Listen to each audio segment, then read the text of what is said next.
Hello and welcome to my channel. আপনি দেখছেন Pranab food and travel.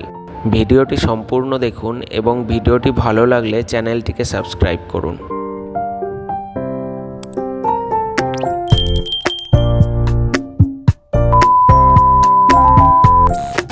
আমরা আসছি সিমলা থেকে আমরা কেমনভাবে মানালিতে পৌঁছালাম সেটা জানার জন্য আপনাকে দেখতে হবে আগের ভিডিওটা, যার লিঙ্ক আমি দিয়ে দেবো ডিসক্রিপশান বক্সে।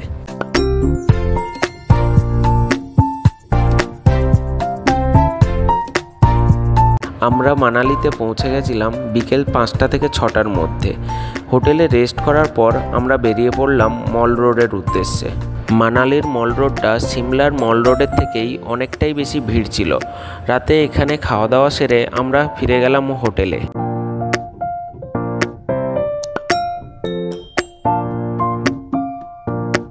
রাতটুকু রেস্ট করার পর সকাল থেকেই বেরিয়ে পড়েছি বরফের খোঁজে। হোটেল থেকে বেরিয়ে প্রথমেই যেটা চোখে পড়লো সেটা হলো বিয়াস নদী এবং পেছন দিকে বরফ ঢাকা পাহাড়।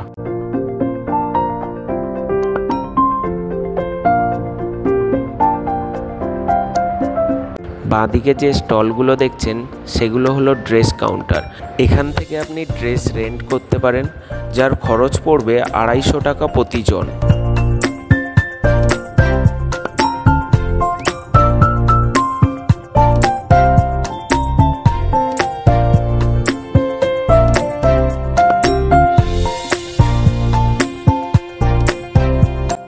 থেকে 4 ঘন্টা গাড়িতে যাওয়ার পর প্রথমেই যেটা আমাদের চোখে পড়লো সেটা হলো অটল টানেল। এটা হলো ভারতের সবথেকে বড় টানেল। টানেলটি পেরোতে আমাদের সময় লেগেছিল প্রায় 15 থেকে 20 মিনিট।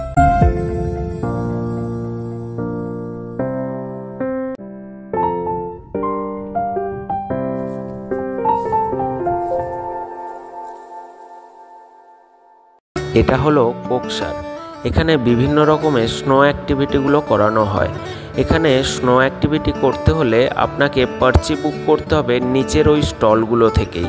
আমরা নিচের স্টলগুলো থেকে পার্চি এবং ড্রেস দুটোই বুক করে এসেছিলাম। কিছুক্ষণ এখানে স্নো অ্যাক্টিভিটি করার পর তারপর আমরা এখান থেকে লাঞ্চ করব এবং তারপর আমরা বেরিয়ে যাব শিশু ভ্যালির জন্য।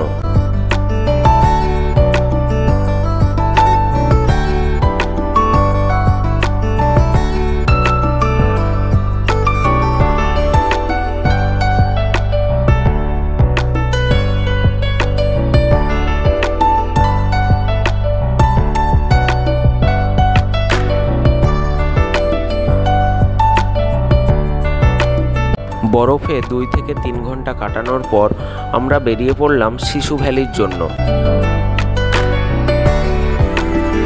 এটা শিশু ভ্যালি। এখানে পৌঁছাতে আমাদের অনেকটাই দেরি হয়ে গেছিল, যার জন্য আমরা এখানে বেশিক্ষণ সময় কাটাতে পারিনি।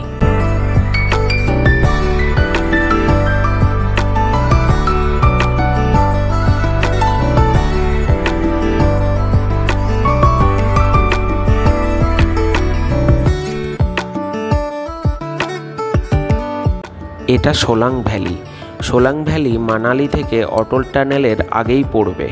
সোলাং ভ্যালিতে জিপ লাইনিং এবং প্যারাগ্লাইডিং করতে পারেন। সোলাং ভ্যালিতে আমাদের হাতে সময় যেহেতু কম ছিল তাই জন্য আমরা প্যারাগ্লাইডিং না করলেও জিপ লাইনিং করেছিলাম এখান থেকে।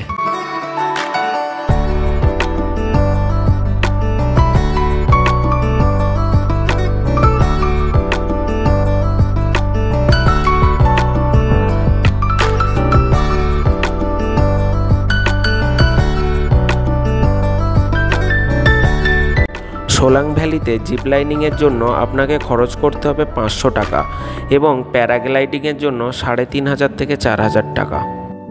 সোলাং ভ্যালির থেকে কুল্লু ভ্যালিতে অনেক কম খরচে প্যারাগ্লাইডিং করানো হয়, তো আপনি চাইলে কুল্লু ভ্যালি থেকেও প্যারাগ্লাইডিং করতে পারেন। এটা ছিল আমাদের মানালির প্রথম দিন। মানালির দ্বিতীয় দিনের সমস্ত ভিডিও, সমস্ত প্ল্যানিং আমি নিয়ে আসবো ভিডিওর পরবর্তী অংশে। ভিডিওটিকে সম্পূর্ণ দেখার জন্য ধন্যবাদ।